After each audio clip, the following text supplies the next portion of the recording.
અલા પણ તે ટેકરા પર ઊંચું મકાન છે, ટેકરા પર મકાનોમાં તો 100 જાય ખરી ભાઈ જાય, પણ રોડ બધે રોડ બની ગયા છે, નીચે તો આપણે લાવવું પડે ને। છેલ્લા ઘણા સમયથી ભારતીય જનતા પાર્ટી આદિવાસી વિસ્તારમાં ખૂબ જ એક્ટિવ જોવા મળે છે।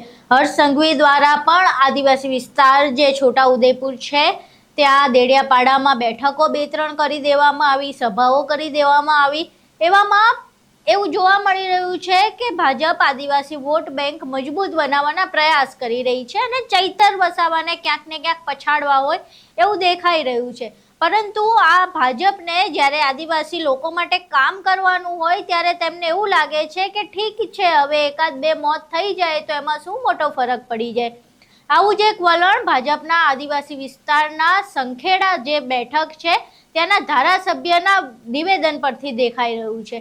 કારણ કે ત્યાંના ધારાસભ્યએ એક એવું નિવેદન આપ્યું છે જે ખૂબ જ શરમથી માથું ઝુકાવી દે તેવું છે। શું છે સમગ્ર ઘટના, તમામ વિશે વિગતવાર ચર્ચા કરીએ। નમસ્કાર, તમે જોઈ રહ્યા છો ચક્રવાત ન્યૂઝ, હું આપની સાથે હેમંત।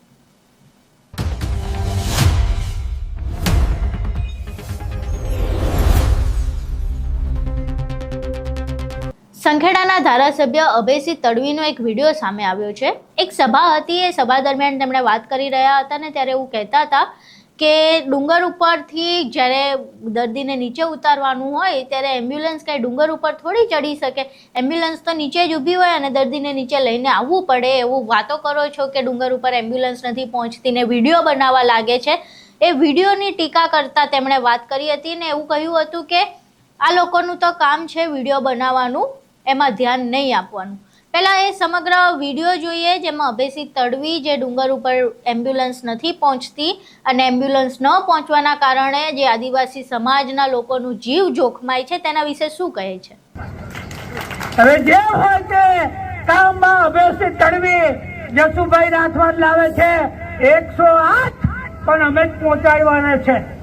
હવે ડુંગરમાં મોટા ટેકરા પર મકાન હોય તો રોડ પર નીચે પેશન્ટને રોડ નીચે તો લાવવો પડે ને, અને તઈ શું કરે આ ભાજપની સરકાર કોમ નહીં કરતી। શું કે અલા પણ તે ટેકરા પર ઊંચું મકાન છે, ટેકરા પર મકાનોમાં તો 100 જાય ખરી ભાઈ જાય, પણ રોડ બધે રોડ બની ગયા છે, નીચે તો આપણે લાવવું પડે ને। તો આટલું કામ તમારે બોલવાનું છે, બોલજો।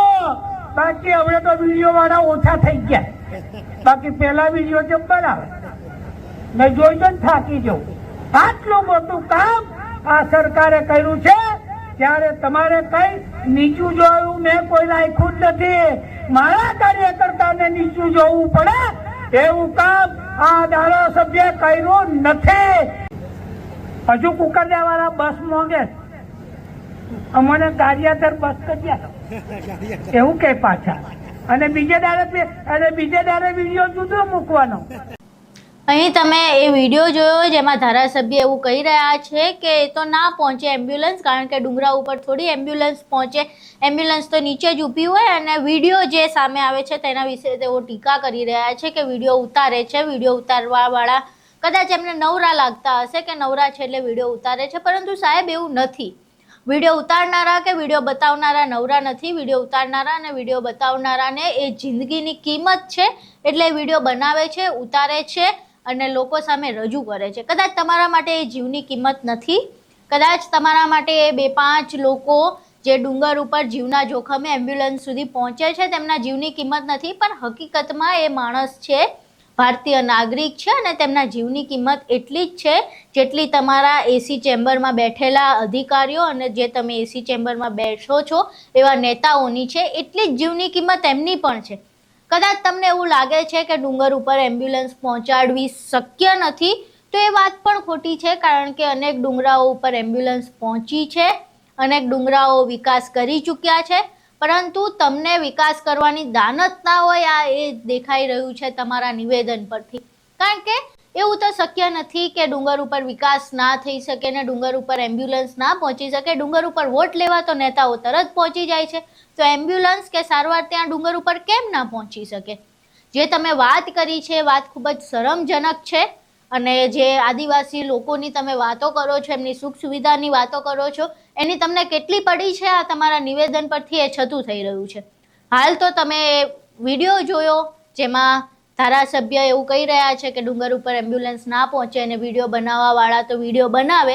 તમારું આ સમગ્ર મામલે નેતાજી જે કહી રહ્યા છે એ વિશે શું માનવું છે? તમને શું લાગે છે કે ડુંગર ઉપર એમ્બ્યુલન્સ પહોંચાડવી એટલી અઘરી છે કે કોઈ જીવની કિંમત ના કરી શકે? એકાદ બે જીવ જો પ્રસૂતા દરમિયાન જાય તો ચાલી જાય?